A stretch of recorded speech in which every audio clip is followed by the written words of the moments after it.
How to install 23andMe app DNA testing. So this is the app to figure out your ancestry and to figure out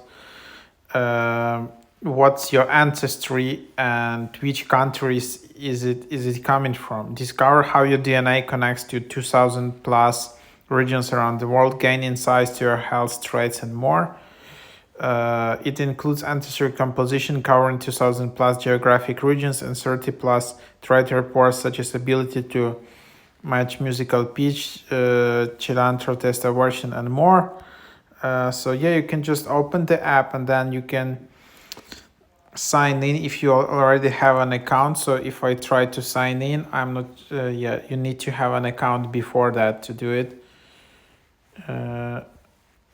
So you need to register a kit.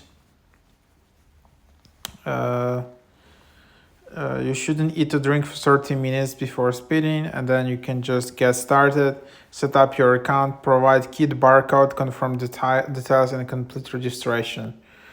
But of course, you need to buy a kit first to identify it, so it's super easy. Just buy a kit.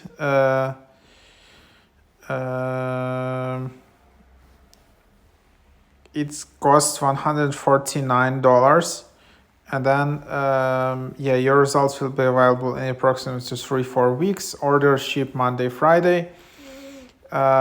It's only intended for sale in US though, so if you want to order it in Europe, it's not gonna work. But yeah, that's basically the idea, so hope you like it.